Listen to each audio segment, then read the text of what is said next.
بسم اللہ الرحمن الرحیم۔ السلام علیکم۔ سیرت النبی صلی اللہ علیہ وآلہ وسلم کے حوالے سے آج قسط نمبر 10 پیش خدمت ہے۔ آج کی ویڈیو میں آپ کو بتاؤں گی کہ حضرت بی بی حلیمہ سعدیہ نے کیسے رسول اللہ صلی اللہ علیہ وآلہ وسلم کو گود میں لیا اور کس طرح آپ صلی اللہ علیہ وآلہ وسلم کی پرورش کی۔ عربوں کا دستور تھا کہ وہ اپنے بچوں کو 2 یا 3 سالوں کے لیے کھلی آب و ہوا میں رکھنے کے لیے مختلف خاندانوں میں بھیج دیا کرتے تھے۔ اس کے بعد ان بچوں کو واپس لے لیا کرتے تھے۔ اسی طرح بی بی حلیمہ نے بھی حضرت بی بی آمنہ سے رسول اللہ صلی اللہ علیہ وآلہ وسلم کو گود لیا۔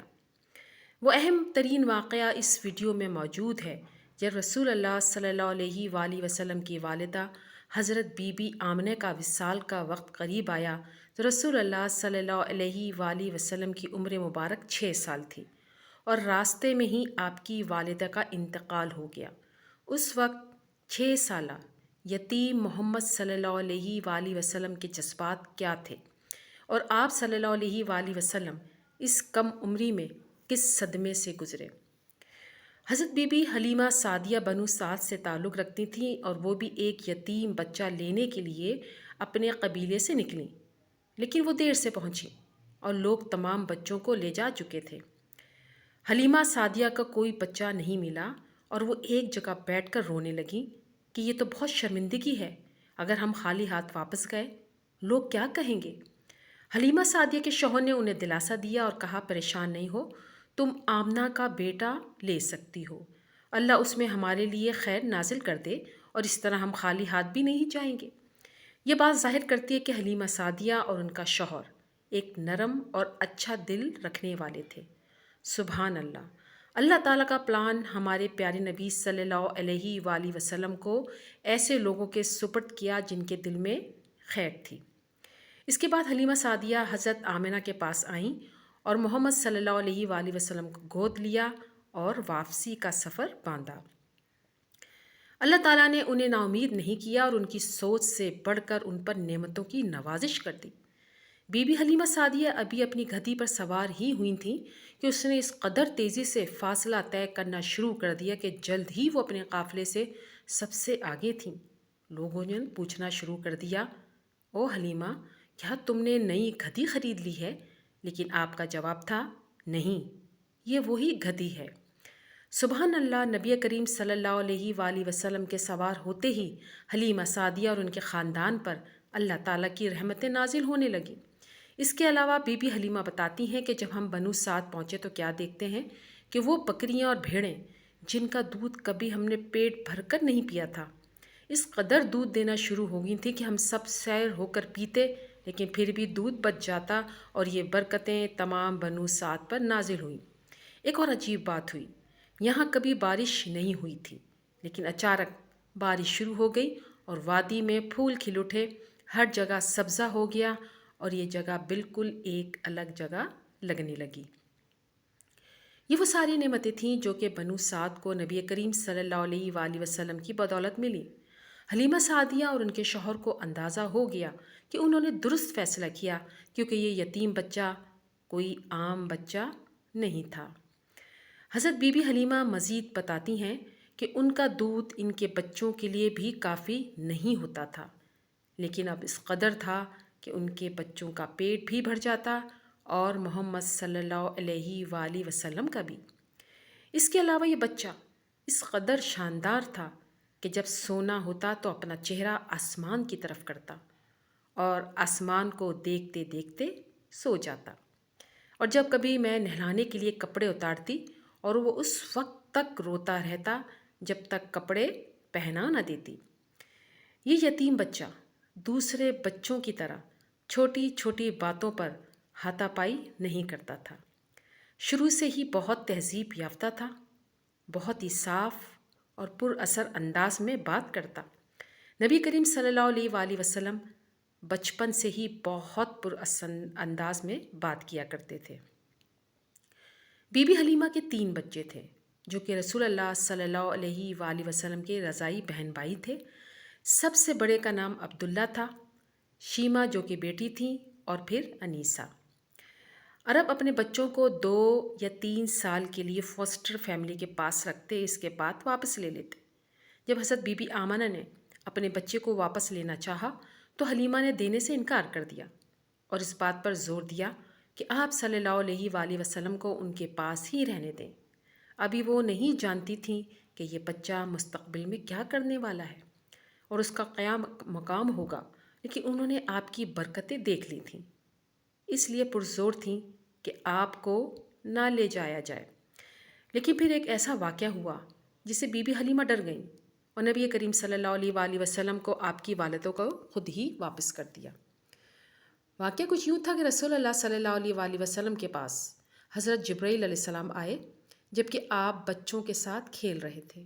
انہوں نے آپ کو پکڑا، نیچے لٹایا، آپ کا سینہ چاک کیا اور دل نکال لیا۔ پھر اس میں سے ایک لوتھڑا نکالا اور کہا یہ آپ کے دل میں سے شیطان کا حصہ تھا۔ پھر اس دل کو سونے کے تشت میں زمزم کے پانی سے دھویا، پھر اس کو جوڑا اور اس کی جگہ پر لوٹا دیا۔ بچے دوڑتے ہوئے آپ کی والدہ یعنی بی بی حلیمہ کے پاس آئے اور کہا محمد صلی اللہ علیہ وآلہ وسلم کو قتل کر دیا گیا ہے۔ یہ سن کر لوگ دوڑے تو آپ کو سامنے سے آتے ہوئے پایا۔ آپ کا رنگ بدلا ہوا تھا۔ حضرت انس رضی اللہ تعالیٰ عنہ نے فرمایا میں اس سلائی کا نشان آپ کے سینے پر دیکھا کرتا تھا۔ یہ صحیح مسلم کی حدیث ہے۔ اس واقعے سے حلیمہ سعدیہ اتنا ڈر گئیں کہ وہ آپ کو واپس آپ کی والدہ کے پاس لے آئیں۔ جب انہوں نے وجہ پوچھی تو بی بی حلیمہ بہانے بنانے لگی، لیکن پھر جب حضرت بی بی آمنہ نے زیادہ زور دیا تو انہوں نے سارا واقعہ بتا دیا کہ آپ کے بچے کی جان کو خطرہ ہے، اس لیے واپس دینے آئی ہوں۔ اب حضرت آمنہ بنت وہب کیا کرتی؟ انہوں نے اپنا بچہ واپس لے لیا اور ایمن کے ساتھ مل کر آپ کی پرورش کی۔ نبی کریم صلی اللہ علیہ وآلہ وسلم اور آپ کی والدہ میں بہت مضبوط بانڈنگ تھی۔ آپ کی والدہ کے کچھ رشتہ دار مدینہ میں تھے، وہ وہاں آتی جاتی رہتی تھیں اور آپ کے والد کی قبر بھی مدینہ میں ہی تھی۔ حضرت بی بی آمنہ آپ صلی اللہ علیہ وآلہ وسلم کے ساتھ مدینہ گئیں اور واپسی پر آپ کی والدہ کی طبیعت خراب ہو گئی اور بیماری سے اس قدر نڈھال ہو گئیں کہ بالکل زمین سے لگ گئیں اور ہل جل بھی نہیں سکتی تھیں۔ تب ایمن آپ کے ساتھ تھیں، آپ کی ضرورتوں کا خیال کر رہی تھیں، لیکن حضرت بی بی آمنہ کی زندگی ختم ہو رہی تھی اور محمد صلی اللہ علیہ وآلہ وسلم جو 6 سال کے تھے سب کچھ دیکھ رہے تھے، لیکن سمجھ کچھ نہیں آ رہا تھا کہ یہ کیا ہو رہا ہے۔ اب اس بچے کی ذہنی حالت کا اندازہ لگائیے جو اپنی زندگی میں پہلی بار ایسا کچھ دیکھ رہا تھا۔ اسے نہیں پتا کہ موت کیا ہوتی ہے، لیکن زندگی میں جو پہلی موت دیکھ رہا ہے وہ کس کی؟ اپنی ماں کی۔ باپ پہلے سے انتقال کر چکا ہے اور کبھی اپنے باپ کو نہیں دیکھا، اب وہ اپنی ماں کو مرتے دیکھ رہے ہیں، کوئی بہن بھائی نہیں۔ نبی کریم صلی اللہ علیہ وآلہ وسلم کی زندگی میں پہلی بار موت دیکھنا، وہ بھی اپنی ماں کی ایک ایسی جگہ پر جہاں کوئی بھی نہ ہو اور صرف دیکھ بھال کے لیے ایمن کے علاوہ کوئی نہ ہو، یہ تمام صورتحال میرے نبی کریم صلی اللہ علیہ وآلہ وسلم پر گزری۔ انہوں نے اپنی والدہ کو دیکھا جو کہ ایمن کو دیکھ رہی تھیں اور ان کی آنکھوں سے آنسو جاری تھے اور موت کی تکلیف بڑھ رہی تھی، اور وہ براقہ ایمن سے کہہ رہی تھیں اب تم اس کی ماں ہو، اور نبی کریم صلی اللہ علیہ وآلہ وسلم براقہ کو دیکھ رہے ہیں اور وہ بھی رو رہے ہیں۔ والدہ کو دیکھتے تو وہ بھی رو رہی ہیں۔ آپ صلی اللہ علیہ وآلہ وسلم کی والدہ کی جان نکل رہی ہے اور آپ 6 سال کے ہیں، کچھ سمجھ نہیں آ رہا کہ کیا ہو رہا ہے، اور آپ نے دیکھا کہ آپ کی والدہ نے آخری سانس لی اور آسمان کو دیکھ رہی تھیں اور وہ آپ صلی اللہ علیہ وآلہ وسلم سے اب بات نہیں کر رہی تھیں، اور آپ صلی اللہ علیہ وآلہ وسلم کہہ رہے تھے یا اماں، لیکن ماں جواب نہیں دے رہی۔ وہ ماں جس نے ہمیشہ آپ صلی اللہ علیہ وآلہ وسلم کو جواب دیا، آپ کی بات سنی، اب نہیں بول رہی تھیں، ان کی آنکھیں آسمان کو دیکھ رہی ہیں۔ اب آپ کیا کریں؟ کچھ سمجھ نہیں آ رہا۔ وہ ایمن کو دیکھتے وہ رو رہی ہیں اور ماں جواب نہیں دے رہی، تو آپ کو اندازہ ہو گیا کہ کچھ غلط ہے، سب پہلے جیسا نہیں ہے۔ اور آپ صلی اللہ علیہ وآلہ وسلم اپنی والدہ کے سینے پہ چڑھ گئے، زور زور سے رونا شروع ہو گئے۔ میرے پیارے نبی صلی اللہ علیہ وآلہ وسلم اپنی والدہ کو پکار رہے ہیں اور زور زور سے رو رہے ہیں، لیکن والدہ جواب نہیں دے رہی اور آپ انہیں نہیں چھوڑ رہے تھے۔ تب ایمن نے آپ کو سنبھالا اور آپ صلی اللہ علیہ وآلہ وسلم نے کہا، یا براکا انت امی بعد امی، اے براکا اب تم میری ماں ہو میری ماں کے بعد۔ یہ کہنا چاہتے تھے کہ اے براکا اب میری ماں نہیں، میرا خیال اب تم کرنا۔ جب حضرت بی بی آمنہ کا انتقال جس جگہ پر ہوا اس کو ابوا کہا جاتا ہے۔ ایمن نے نبی کریم صلی اللہ علیہ وآلہ وسلم کی دیکھ بھال کی اور آپ کو عبد المطلب آپ کے دادا کے پاس لے کر آ گئیں۔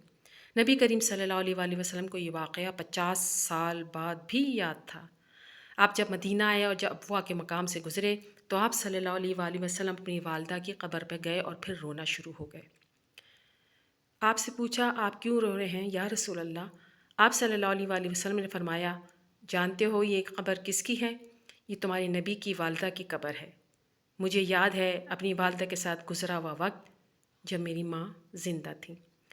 محمد صلی اللہ علیہ وآلہ وسلم جو پیدائش سے پہلے یتیم ہو گئے تھے، اب آپ کی والدہ بھی نہیں رہی تھیں۔ آپ صلی اللہ علیہ وسلم کی پرورش کی ذمہ داری آپ کے دادا عبد المطلب پر آ گئی تھی، جو کہ قریش کے سردار تھے۔ باقی کی تفصیلات اگلی قسط میں پیش کروں گی انشاءاللہ تعالی۔ ایک بار درود ابراہیمی ضرور پڑھ لیجئے۔